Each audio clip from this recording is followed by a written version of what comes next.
it's very important, as far as I'm concerned,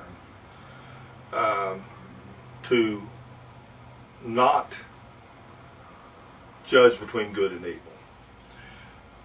And the reason for that is we develop more of a sense of being fearful of the evils that we perceive or imagine to be around us, or that we imagine to be happening to us. For instance, I hear a whole lot lately about the Obama administration, what's coming upon us.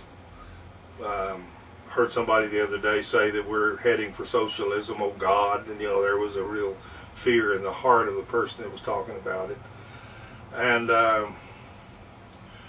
And so, very simply, these things are an imagination. They're imaginations of approaching evils. We develop that, and we look at that, and then we compare that with what is the good.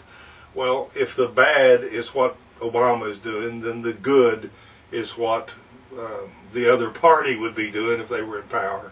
And so we live in a very troubled society right now, because in the secular world these things are tossed around in a very vituperant way, and men are angry. You can see it on the news broadcast. One side is angry against the other. One side believes that they can solve all of the problems, or each side thinks that they can solve the problems by doing this or by doing that. There's elements in our society now that believes that what's going on now is bringing forth the end of the world, great catastrophic problems with the economy. So all of these things, all of them, have to do with this body, have to do with this flesh, this situation. And now if I am the body, then those fears are probably justified. But the eternal being is not the body. And the eternal being, your eternal being, is not afraid.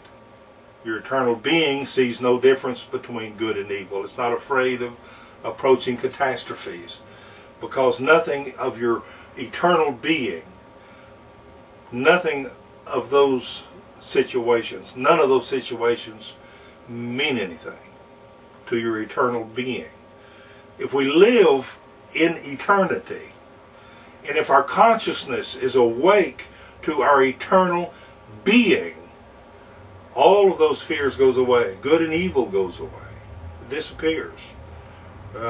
Good and evil kind of becomes inseparable twins within us of mercy, binding together in such a way that you can't tell one from the other. Now we can sit back and we can hear the news, and we can continue to do all of that and make judgments based on our fears of coming things that are happening to us. We can continue to do that. But we rob ourselves of the simplicity of the union, of the marriage between good and evil. We rob ourselves of the peace, the development of peace in the soul, of bliss that transcends the idea of coming catastrophes and the fear of going to heaven or hell, or not going to heaven, or the fear of going to hell because we do this or that. There is a part of us that we can tap, that we can enter into, transcending ego mind, and go into, and in that eruption that we find there is a flow of truth that is singular truth. It is God truth. It is love truth. And it is a bliss and a happiness and a peace that this society definitely needs now.